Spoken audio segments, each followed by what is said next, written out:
Hello, everyone, and welcome to today's webinar about tackling allergies and asthma in your facility. I'm Ann Cosgrove, the Editor-in-Chief of Facility Executive Magazine, and this webinar today is presented by Aramax Professional. Before we get started, I would like to cover a few housekeeping items with you. Please note the control panel on your screen. This is where you can submit questions in the question box in that panel. Please send your questions in at any time for the speaker during the presentation, and he will address them after the presentation. We'll also have a question and answer session at that time, so we can go over the questions and address your concerns or questions. So please note the orange arrow on the left side of your panel. Clicking on that arrow will either expand or collapse the panel, so please be sure it is expanded so you can access the question box. Also, you can use that space if at any time you do experience a technical difficulty. You can send us a message there and someone will address it right away with you directly. Furthermore, if you'd like to receive a copy of the presentation from today, please also send us a request via that question section, and we will put you in touch with the speaker after this event. So now I'd like to introduce your speaker today. He's Mike Booth, and Mike is the Senior Marketing Manager with Aramax Professional. He has spent the last 3 years evangelizing the need to focus on indoor air quality and the impact it can have on people's health and well-being. He's a 7-year veteran at the company, and he's worked in various marketing capacities with a focus on productivity and health in commercial environments. So we look forward to hearing from him today. With that, I will hand it over to Mike. Hi, Mike. Hi, and thank you very much. And thanks everyone for joining today's webinar. As we've heard, this is all about the topic of tackling allergies and asthma within your facility. And we're really going to be diving into the topic of not just cleaning, but cleaning with a focus on generating a health benefit for the occupant or user of your particular facility. So with that being said, let's dive straight into things. There's a lot of content for us to get through. So we're going to move through this at pace, but please do use the Q&A panel as a way of asking any questions or asking for further information on any topic that we do touch on today. So 3 primary learning objectives. First of all, we're going to really just look at the impact of allergies and asthma on humans, on people that are going to be using your facility, or maybe employees within a commercial environment. Then secondly, really diving into this topic of cleaning for health. What approaches can we use as a way of removing some of these triggers, specifically thinking about inhalable triggers, really things that are affecting people from a respiratory perspective.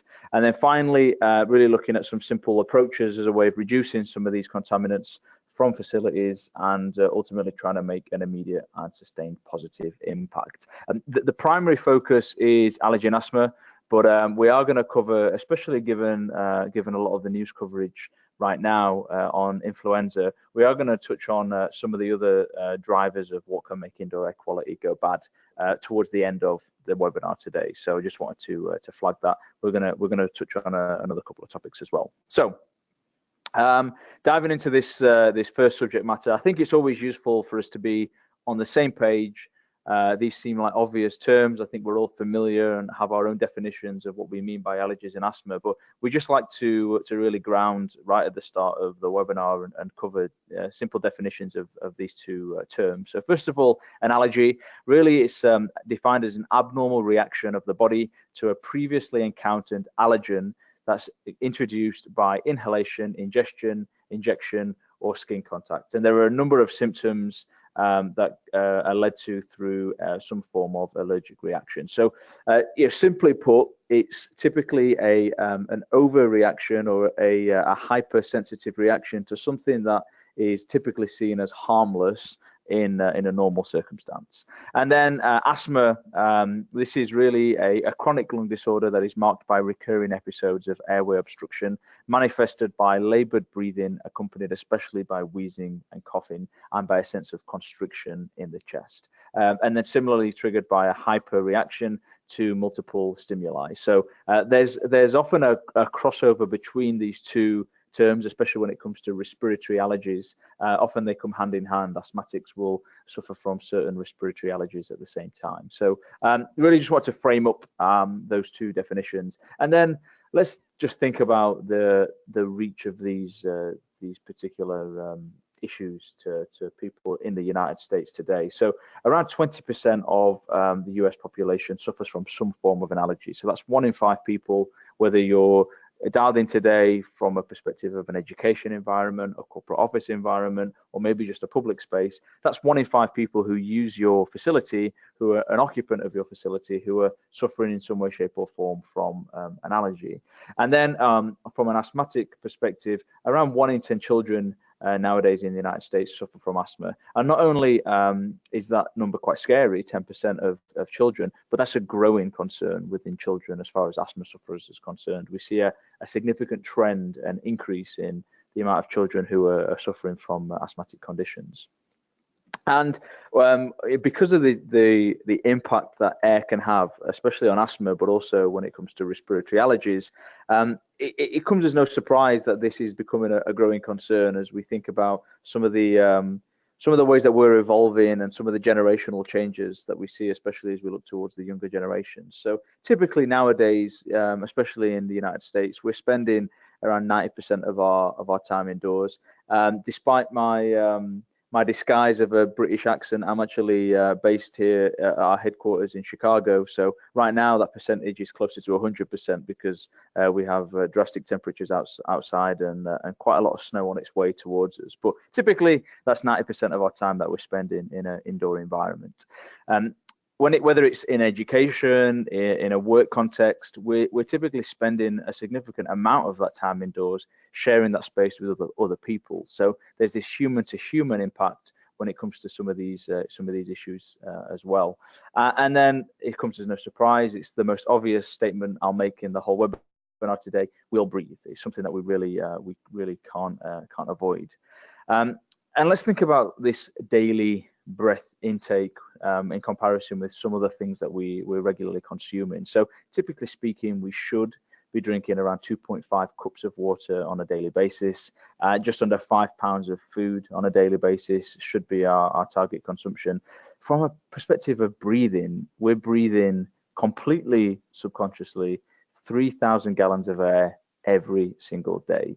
And I guarantee that if the cup of water that's maybe sat in front of you right now on your desk, like me, if that water was dirty, you would just refuse to drink it. If the food was dirty, you would refuse to eat it. But we're probably not paying too much attention to how dirty that air is because, quite frankly, it's an invisible issue that's so easy for us to ignore and so easy for the people around us to ignore as well. So what really is the impact of allergies and asthma? And within this, we're going to touch on a few different topics. Obviously, there's a physical impact, also a fiscal impact, financially, productivity-wise. There are a number of factors that we're going to touch on in this section right now. So first of all, we've talked about this impact of us spending 90% of our time indoors and so many hours sharing air with other people. Well, according to the Environmental Protection Agency, the EPA, typically indoor air can be up to 2 to 5 times more polluted than outdoor air. And one of the reasons for this is actually in the way that we construct our buildings and construct our homes. The major focus is on energy efficiency and keeping that indoor air in and the outdoor air out from a heating and primarily from a heating and energy efficiency perspective. The impact of this is versus our homes 50 or 100 years ago, our homes don't breathe for us anymore. So the way that we get our homes and our buildings to breathe is via forced mechanical means, which then becomes dependent on the upkeep of that equipment and also in the quality of the whole installation and maintenance of that equipment as well. So indoor air making its way, outdoor air making its way in is something we want to avoid, but also the impact of that indoor air becoming stale because of a lack of air change or a lack of control of the quality of that air.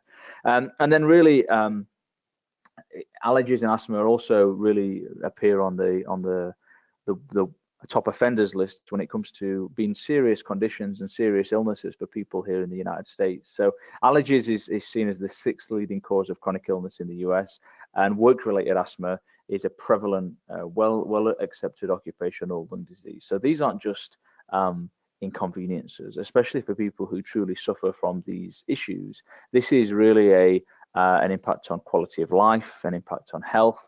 In some instances, these things can be fatal as well. So these are really things that need to be taken seriously, and more so are being taken seriously in multiple environments. Obviously, there's always some big numbers that can be published around the impact of these issues. So each year in the US, these are some of the estimates of the impact of allergies and asthma. 16 million school absences, 16 million days where children are not able to learn. They're actually missing school because of allergies and asthma. And that doesn't account for the days where they're not at their optimum. They're not able to concentrate. They're not able to absorb all that information, but maybe they're in school. Maybe they're present. They have that tick. They're there in the classroom, but are they able to perform at their optimum because of these issues that they're suffering from, these illnesses? You translate this into a work environment. We see around just over 14 million lost work days on an annual basis in the United States because of this. And how all this feeds into the impact on sick days and lost productivity. Well, here in the US, that's $5.1 billion every single year as a cost to our economy because of sick days and lost productivity. So obviously, this all trickles down into whatever environment you're joining the webinar today from. But there's an obvious physical health impact, but also a fiscal and financial impact to these issues as well. Some of the considerations when we think about one application area, this is education environments. Actually, the EPA estimates that around half of the nation's schools have some form of an air quality problem, and there's three main factors to this. One is that typically the schools that you get more schools in densely populated areas where we're using more and more cars on our roads, and also other road traffic as well. So there's an outdoor pollution issue that's making its way into these environments. Often we have this desire, and it's the right thing to do, to keep our environments clean and hygienic. But sometimes the substances that we're using to achieve this are very questionable. And one topic that we actually run a whole separate program on is a focus on green cleaning. And there's a lot to be said for thinking about the selection of the right substances and materials and processes to use when it comes to upkeeping our facilities. And then finally, one factor is typically it's not uncommon for school environments and education environments across the whole spectrum to be older facilities as well, and that obviously has an impact on whether they actually have any sort of ventilation system or the quality of that ventilation system if it's a slightly older facility as well. So what's the triggers? What are the things in the air that really start to impact people who suffer from allergies and asthma in our environments? Well, typically we talk about 4 primary drivers that can make indoor air go bad. And some of these are due to substances making their way in the building through human activity. Some are through the building materials themselves. Obviously, there's human-to-human interaction, but then also the things that we use to run our facilities on a daily basis as well. So first of all, we talk about bacteria and viruses. It's really unavoidable to prevent these things from entering our facilities. Obviously, the human-to-human impact is significant as far as bacteria and viruses are concerned, but there are things that we can do, such as cleaning, such as a focus on surface hygiene and hand hygiene, as a way of trying to reduce people's exposure to some of these issues, especially when we start to talk about the more vulnerable age groups, whether that's the really young, the really old, or the people who are in a medical or healthcare environment as well. So our belief is that there's a triangle approach to this. Surface hygiene is critical, hand hygiene is critical, but we also believe that air hygiene is something that it needs to be considered as part of a 3-pronged attack. The second one along is obviously a big focus as to what we're talking about today, those triggers that affect people with allergies and asthma. The spectrum is huge, and the common misconception is that this is just a seasonal issue. This is just something that comes and goes from April time and disappears around July time. The reality is and we'll look into this in a little bit more detail, is that that's just simply not the case, especially for people who are suffering more so in the winter months at this time of year. The third thing on here, VOCs, volatile organic compounds, substances that are in a gaseous form when at room temperature. There are tens of thousands of these substances, and actually hundreds of new substances being discovered on a daily basis. We'll go into a little bit more detail about some of the symptoms and the impacts of these issues and the types of things where VOCs are going to be found in. And then finally, the fourth thing on here, odors, the most common complaint when it comes to an air quality issue within a facility, but often linked to a much more serious issue. So obviously there are sources of odor in our facilities, but sometimes this can be linked to other issues such as a mold concern or a humidity concern, or other issues like that as well.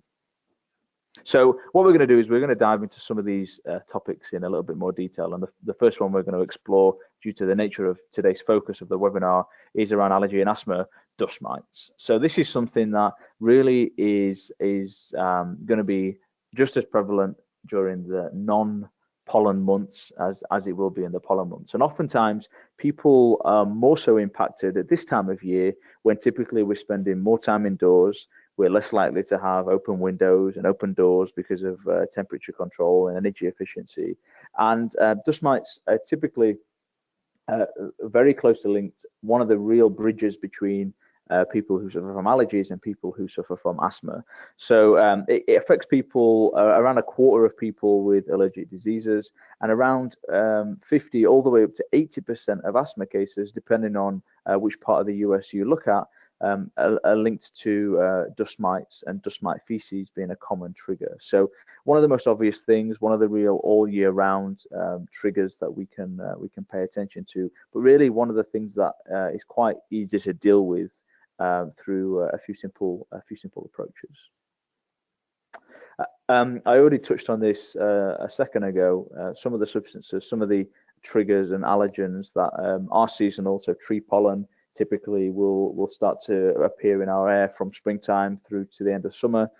Grass pollen just in the summertime. Weed pollen starts to creep into the fall period. Outdoor mold, especially because of the more humid months, is covering 3/4 of the year. But the bottom half of this table that we're looking at on screen right now are some of the issues that we see across all months of the year. So indoor mold, dust mites, which we've just touched on, pet dander, especially in a household environment, cockroaches, all sorts of triggers for people who suffer from allergies that are going to be detected in air within facilities all year round. So things that really help us question and challenge this concept of allergies just being something that's seasonal and just something that affects 3 or 4 months of the year. And there are some other factors that are contributing to the rising amount of people suffering from some form of an allergy. So the first of these 3 things that we've got on the screen here, one of which is climate change, and we're actually seeing that this climate change impact is leading to more allergen-producing plants growing faster and having longer seasons within the year. So that chart that we just looked at starts to get even more impactful. Increasing levels of ozone and CO2 are feeding allergy-reducing plants. So these are issues on the rise. And certain substances are becoming more allergenic when they're in certain gases in the air. So one example here is ragweed pollen actually becomes more allergenic when carbon dioxide levels are being increased. So obviously, one of the most obvious things that facilities are focusing on, especially when you come to look at building regulations and ASHRAE code, is CO2 levels. And there's a huge amount of research that's been done to really prove that there are productivity gains and concentration improvements when it comes to reducing levels of carbon dioxide within educational environments. In particular, there's a couple of really interesting Harvard studies that I'd recommend taking a look at. But with increased levels of carbon dioxide, it's not just the direct impact of that, but also the impact it has on other substances within the air. So ragweed pollen is one of those substances that is directly impacted by those increases in CO2. And obviously, in those peak months that we were looking at a short while ago, primarily the springtime is when most of the triggers, the outdoor related triggers, are being impacted. People often think if we're indoors, then we're safe, we're away from those things. Obviously, there's some air exchange going on between indoor air and outdoor air, so you're heavily reliant on the filtration and the ability for that filtration within a total building air management system to be able to take out some of those substances from the air. But then there's also the human interaction that brings some of these things in. These things get attached to people's clothes, to people's hair, to people's luggage, and laptop bags or school bags, whatever it may be, and these things easily become airborne again as they enter into a facility. And people with serious allergic conditions, it doesn't take much for a trigger to happen and for a reaction to take place. One of the things that is becoming more and more understood in certain parts of the world and taken more and more seriously is air pollution. But this isn't just about trying to take things out of the air that are going to improve our overall health. There's a crossover between heightened air pollution concerns, PM2.5, PM10. Ultimately, these are substances in the air that can also be linked to people's allergic reactions as well. So typically speaking, the World Health Organization recommends a target level of 10 when it comes to PM2.5. So that's 10 micrograms per cubic meter of particles that are 2.5 microns or smaller. You can see from the visual that we're looking at on screen here across the United States, especially in the city hub, more built-up environments, we see a lot of darker yellow into the orange, eventually into the red in some areas, where we're almost double or even higher in some instances of the target World Health Organization levels of PM2.5. So this is also affecting people who suffer from allergies and asthma if they are living in a city environment, in a built-up environment. There's a direct link between their suffering and these levels of outdoor air pollution as well. So when it comes to that broad spectrum of issues that can make indoor air go bad, the one that was over on the right-hand side of the screen previously was odors.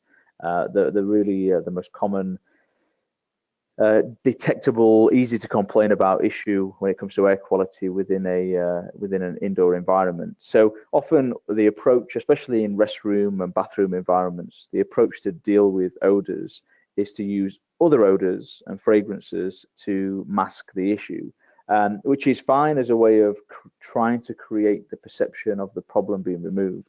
The reality is that these masking solutions are not removing the issue. They're doing exactly what I described it as earlier. They're masking the issue. The other risk as well is that these substances often add even more contamination into the air. They're adding there's propellants which come with health concerns, and also VOCs that are used to actually create the fragrance itself, that are all being thrown into the air every 10 minutes or 15 minutes when a burst of fragrance takes place. So not only are you not getting to the root of the issue, you're not actually creating a more hygienic environment by using these approaches, but you're also actually adding in more potential allergy triggers and asthma triggers into the air for people who suffer from those illnesses as well. So VOCs, I talked about this a second ago, volatile organic compounds. There are over 11,000 of these substances that are identified in very common products that we use in our homes and in our commercial and shared environments on a daily basis. So the types of things that this can lead to, people will suffer from headaches, fatigue. It's closely linked to the topic of today's webinar of asthma and allergic reactions as well. But the real issue here is people will very rarely, and I would argue will never, turn around and say, I'm suffering from a headache today, or I think my asthma's not helping me very much today because of increased levels of volatile organic compounds within this work environment. They're probably going to put it down to staring at a screen for too long, or it being a high pollen count day, or maybe just being a little bit tired. So these are issues that us on the webinar today is people who are really the wellness caregiver, the wellness caretaker of these environments. I've got to take responsibility for and try and reduce some of these issues. And the type of products that are contributing towards these increased levels of VOCs are simple things like paints, flooring, flat pack furniture, and other types of furniture that we use in our environment, printers, cleaning products, as I mentioned, those fragrance solutions. So obviously one of the approaches is to really consider your approach to green cleaning and consider reviewing some of the substances that you're using to upkeep your facility, but also maybe considering things that can help reduce levels of VOCs within the air in environments where that is really going to be most beneficial for your building occupant.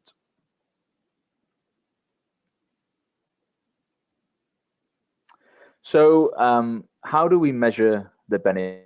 How do we measure some sort of return on our investment when it comes to trying to improve indoor air quality and reduce some of these triggers from the air? Well, there are a huge amount of studies and case studies and testimonials, not just from us as a brand, but from many approaches to improved indoor air quality that are linked to these 5 things that we're looking at on screen right now. So first of which is improvements to productivity.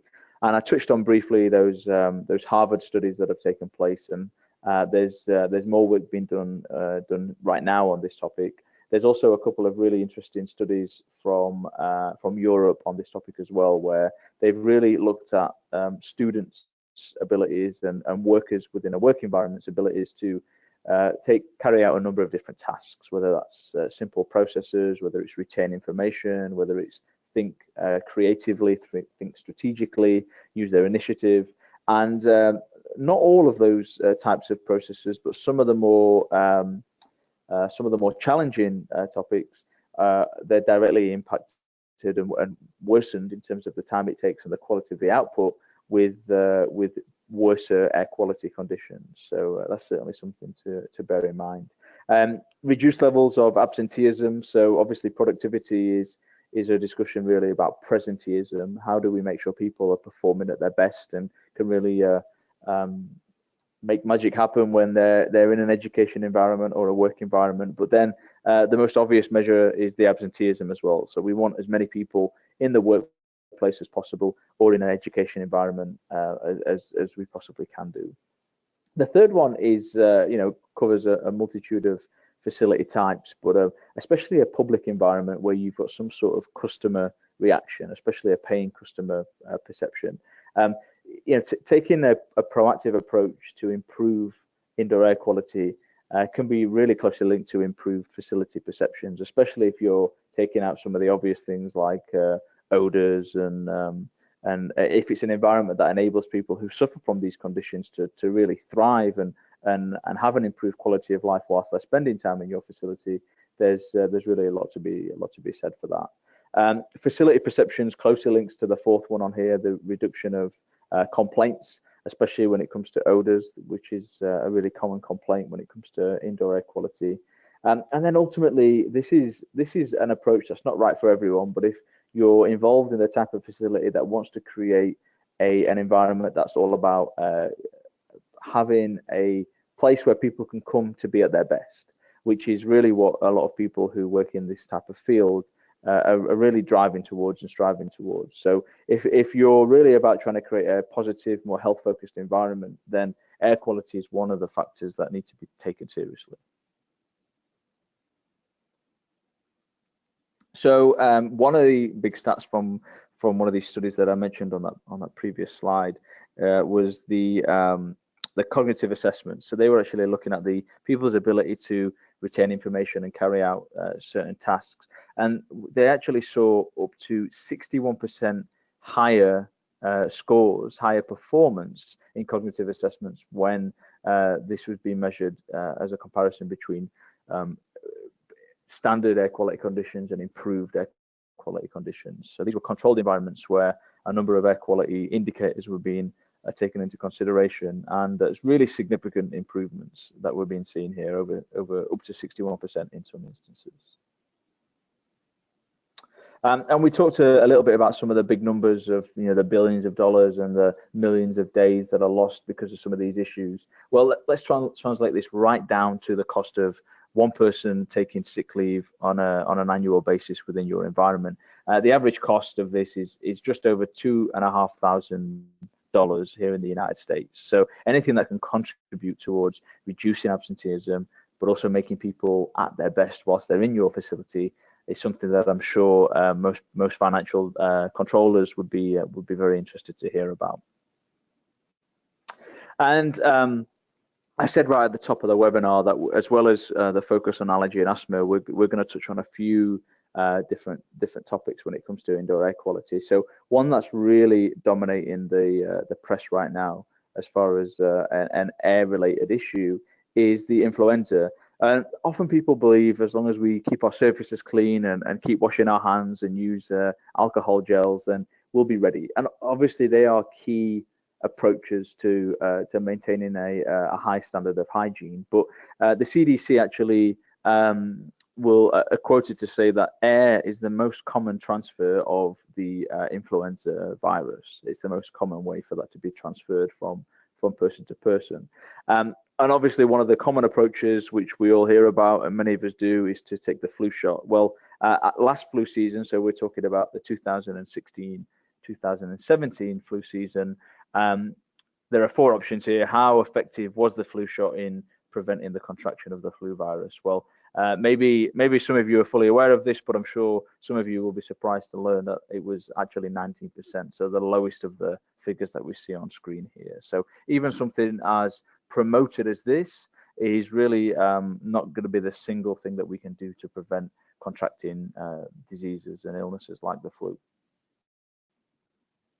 And there's a direct impact as far as productivity and costs to our businesses and facilities on an annual basis as well. So obviously there's fatalities linked to this, a number of hospitalizations, lost productivity due to work days, lost productivity and education opportunities because of missed school days as well. So just like allergy and asthma, this is something else that is really having a major impact on our physical health and financial health as well as organizations. So the idea here of talking about this is something that can be removed from the air through a good proactive approach to improved air quality. So we just wanted to touch on some of the other issues that can be dealt with as part of this same approach.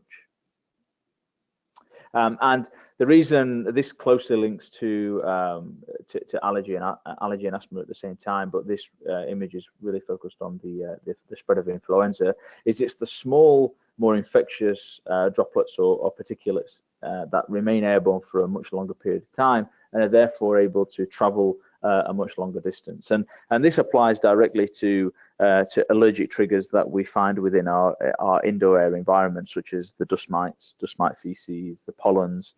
The smaller the particle, the more likely they are to remain airborne for a longer period of time and to spread further within an indoor air environment. And actually, people often think that our inbuilt air management system, our HVAC system, is there to deal with some of these issues. Well, actually, sometimes these can accelerate the spread of these airborne issues. And ultimately, the filtration within these systems is not in there for the benefit of the occupant primarily. It's in there to help really with the maintenance of the machinery and the maintenance of the equipment that's used within that environment.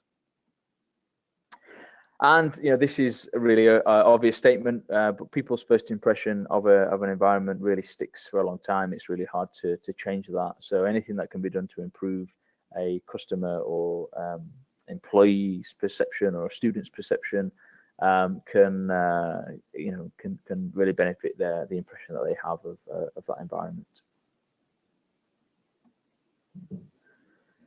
So one of the most obvious areas when it comes to trying to improve air, especially when it comes to odors, but often quite active areas when it comes to indoor air quality issues as well, primarily because of odor issues, hygiene concerns, the amount of occupants that use these types of environments within a facility, and then some of those fragrance concerns that I touched on earlier as well. This is a common area where you have a constant concern when it comes to airborne contamination. So some comments here with regards to education users and perception of an environment. People really shape their perceptions around what they see in a bathroom environment, and we can easily translate this to even our own social interactions, or when you spend time in a restaurant or in any public environment.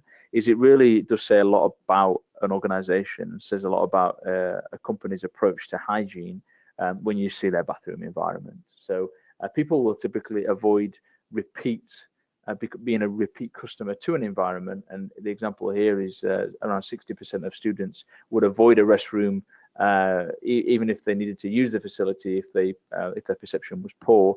This translates into all types of environments. So just one area within a facility where we can not only reduce people's exposure to some of these asthmatic and allergic triggers, but where we can also benefit from other improvements from an improved air quality perspective.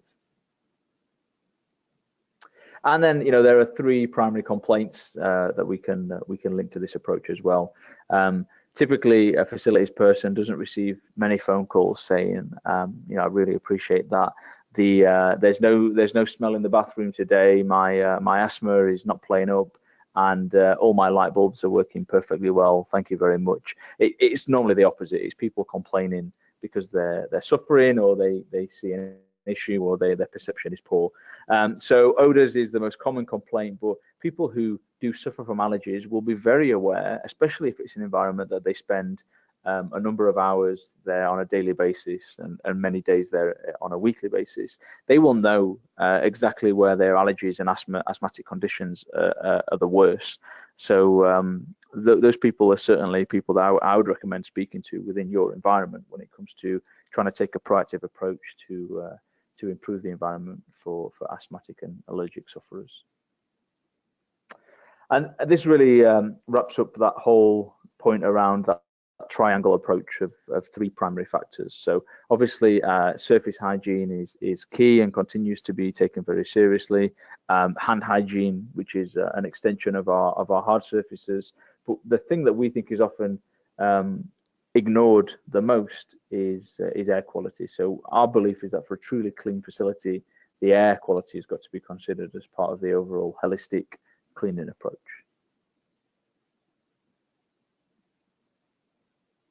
So the final section before we wrap up and take some of the questions that we've been receiving during the webinar is what is the approach that we can take to effectively clean the air? Well, first of all, which we've touched on, is this idea of green cleaning.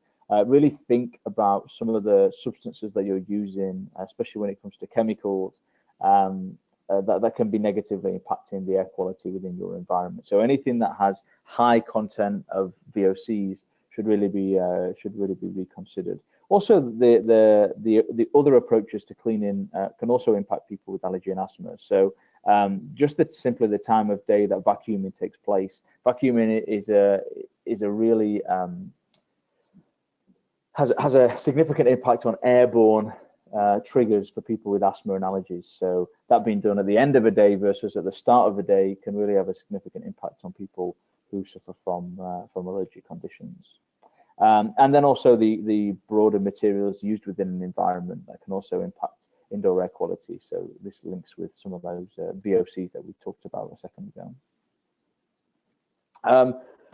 We touched on this idea of HVAC, or an air handling unit, or total building air management system. People will often say, well, we have that in place as a way of improving air quality and taking some of these things out of the air. Ultimately, a HVAC system is designed to do exactly how the term is described: heating, ventilation, and air conditioning. It's really there for temperature control, outdoor air exchange with indoor air, and it's really not there to clean the air. And when we look at typical grades of filtration used in these systems, they're going to deal with a small amount of particles at the small micron sizes. They're really not there to focus on taking some of these triggers out of the air that we've talked about on today's webinar. And obviously, those systems are really designed to cater for the total facility environment. Our belief for an approach, and this is where we start to link it back to our specific approach to improved indoor air quality, is invest in something that's going to have the maximum impact in the place where you need it the most. So don't try and take out all these things from the air in every cubic foot of your facility, but really focus on spot purification, where it's going to have the most impact and the most ultimately the most health benefits and the most financial benefits to you as an organization. So our focus really as an organization with AeroMax Professional is to remove rather than redistribute the issue that's within the air. And one of the ways that we've tried to bring this to life, and this isn't specific to our solution, but just any in-room system, is that really position it in the environment where it's going to be needed the most. So the scenario that we see on the left-hand side is a 6-cubicle restroom environment with all 6 toilets flushing at the same time, with just standard air change taking place in the room. So you have an inlet and an outlet with air quality, with air exchange, and then some air making its way into the room from underneath the door as well. So this is a typical air exchange code for this type of environment. So this is probably very similar to what you may have within your facility. And what we've got freeze framed here on the slide is the high concentration contamination within the air. So this is just showing the 2.5 parts per million airborne contamination with all those 6 toilets flushing at the same time. So what you can see is this high concentration contamination is at breathing height. It's actually making its way over the cubicle doors in a lot of environments. And this is just the high concentration spread. Now, when we introduce a purification solution into this environment, what we see is a dramatic decrease in just the amount of red that's visible on the screen here, but also the way that high concentration contamination is controlled to be very, very, very close to the original source of the contamination. Obviously, the best possible approach is to remove the source, but we're talking about a bathroom in a public or shared air environment. That's not a question. There's really no option to remove the source, to remove the toilet from that environment. So what we can do here is really control and reduce the human exposure to some of these contamination issues within the air. Now, one of the benefits of AeroMax Professional is that this is a integrated wall-mounted solution, so you can really control the positioning of that for optimum performance, for ADA compliance, but also for the benefit of it being out of the way of public or employee interaction as well. And the types of environments, obviously, this isn't just about dealing with the restrooms or the bathrooms. This is very applicable for waiting areas, for classroom environments, for dining and cafeteria environments. Obviously, bathrooms and restrooms we've touched on. Highly populated office spaces, meeting rooms, conference rooms, locker rooms, fitness facilities, spin studios.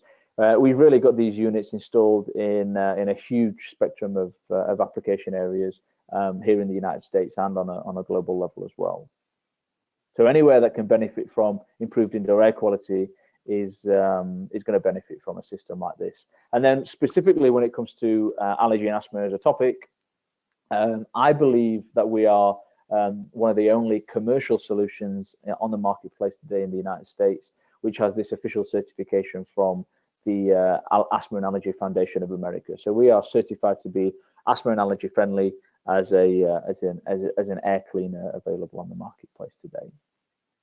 So if we think about the way that we approach improved air quality, this is really a commercial solution. Because of our use of HEPA filtration, we're able to remove 99.9% and in a lot of cases over 99.9% of allergens and viruses from the air.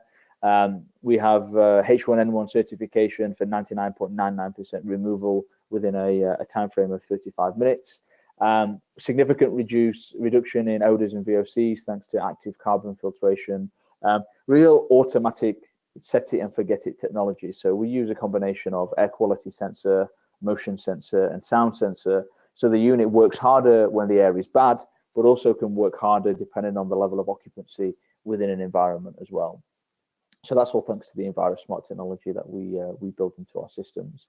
We have 3 units that cover from 300 to 1400 square feet, depending on the number of air changes needed. And typically we tend to focus on 5 air changes an hour within those spaces that we're able to cover with these systems. I touched briefly on the filtration process, but just to call out the multiple steps to that filtration process. The first thing we use is a pre-filter, which is all about large particles and prolonging the life of the other filters. Then we go into carbon filtration, active carbon filtration, which is all around removing odors and VOCs without the use of chemicals or without the use of masking. And HEPA filtration, which is all about that 99.97% claim of 0.3 micron removal. And that filter is also treated with an antimicrobial treatment, which means that anything caught on that filter won't grow further or fester. And then finally, we have a complementary bipolar ionizer in the system, which is there to ultimately break down substances at a molecular level within the indoor air environment as well. So 3 units, as I mentioned, covering from 300 square feet all the way up to 1400 square feet, no chemicals, super energy efficient, and really designed for 24/7 constant air cleaning within a shared air commercial environment. So ultimately, trying to improve the environment for asthma and allergy sufferers, but also broader benefits to improve their quality within your environment as well. So with that being said, we are nicely on time to allow for some questions and answers before we wrap up at the top of the hour. So I'd just like to say before we pass back over and hear some of those questions, a real thank you from Aeromax Professional for taking the time to join today's webinar. As we heard right at the start, if you'd like a copy of the content, then please do flag that within the Q&A panel. And you can also get a lot of information on our website, which you see on the bottom there, which is aeromaxpro.com. So with that being said, let's hand back over and hear if we have any questions that we can answer. Thank you. Thank you, Mike. Thanks for that presentation, and to our attendees as well. Yes, we do have some questions, so we'll jump right in. One of them is regarding the actual the placement of products. You had touched on products at the end, so I'll touch on that first. In terms of placement, okay, so one of the questions is, I have an open office, and so what kind of placement would you advise? What kind of experience do you have with that in terms of how far apart are they placed? You know, kind of, do you need several clustered together, or how does that work in an open office setting? Sure. So, I mean, ultimately, it really depends on the size of the space that we're talking about. So, normally we're going to be into the thousands or even tens of thousands of square feet of space. So, as long as we're talking about relatively standard ceiling heights, then you can really take those numbers that I had on the screen a second ago. So up to 1400 square feet, and then you would just divide the total space by 1400, and that's going to give you an idea of the number of units. So basically, it's if you imagine how you would try and light an environment or heat an environment, it's all about having good coverage so that gradient effect takes place. So obviously, the closer somebody is to the system, they're going to benefit the most from that improved air quality. But as long as the coverage and they're spaced out well, then the total environment is going to be well controlled. One of the benefits of air is that it's one of the good things and the bad things about air is that it's pretty lazy. It will always take the easiest route, and can be quite easily influenced, especially in an indoor environment. So you know, our typical advice is just space them out well and make sure you've got enough units in an open environment to cover the total number of square footage, and you'll be in good shape. Thank you. And to the asthma and allergy topic, you had mentioned that your products are certified asthma and allergy friendly by the AAFA. Yep. Can you just elaborate on what kind of what that means in terms of what type of testing the products went through, or what kind of features did the foundation recognize to provide that to you? Sure. So one of the things that they look for is, first of all, they take a real strong look at the documentation that we have on file. So we have through third-party laboratories, we get accredited testing on our filtration media, for example, on our finished filters, on our total finished machine. And so first of all, they review a lot of that data and just verify that that's accurate and fair. But then they also work with a laboratory in Ireland where they do a number of tests themselves on certain substances. So, for example, one of the things that they typically focus on is pet allergens, because it's an easy one for them to test within an environment, and it's very representative of a broad spectrum of particle sizes as well. So they will actually do their own testing to validate that the machine is able to reduce levels of those substances within an indoor environment over a specific period of time. So it's ultimately a combination of secondary reviews of our existing documentation, but then also some first-hand testing that they carry out themselves. So it's quite a lengthy process to do that, and then they do some spot testing on an ongoing basis to continue to validate that as well. Thank you. Thank you.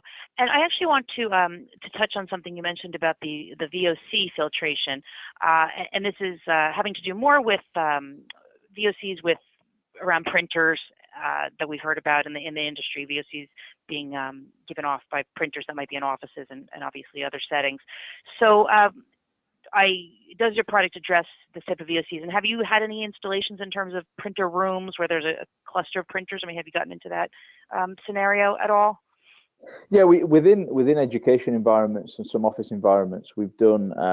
I don't know if the term is understood here, but we typically refer to those as like repro rooms or reprographic rooms, where that you've normally got a number of printers in that environment. You get a real strong smell. I always remember school when you go into those rooms and you get that real strong smell when you go into that environment. But typically, you've got people who'll be in that environment for a number of hours on a daily basis. So yeah, we've done installs in those environments, and you've got a combination of physical particulates that are going to be in those environments because of a lot of use of paper. But yeah, basically any type of VOC can be dealt with in some way, shape, or form with an active carbon filter. So we actually have, and this is something I'd be happy to share if anyone's interested in seeing a copy, is we have a grading system which shows, I think there's about 300 to 400 substances, VOC substances on this form, and it rates standard active carbon's effectiveness against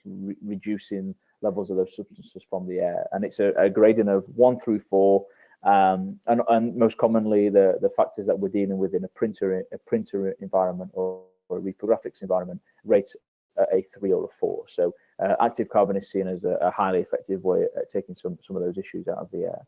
And the real benefit of course of active carbon as an approach is you're adsorbing those substances out of the air. So adsorption with a D versus absorption with a B is really the process of capturing something in a way which means it cannot be released. Whereas a sponge which absorbs water, you can just squeeze that back out again. But once these substances are in the carbon, they're not going to be released again. They're going to be locked in there until that filter is removed.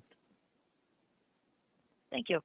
And let's see, we have one last question. And this, while you're on the topic of filtration, actually, you had shown that slide with the several different filters. So just wanted to ask you about those filters in terms of maintenance. If someone does install this or install the product or multiple products, obviously, throughout the facility, and there is another maintenance demand, so to speak, and of course want to make sure that these are working at full capacity. So what types of maintenance is required for the filtration, for the filters, and are there any alerts or anything like that on the machine that will alert the staff to keep up with that?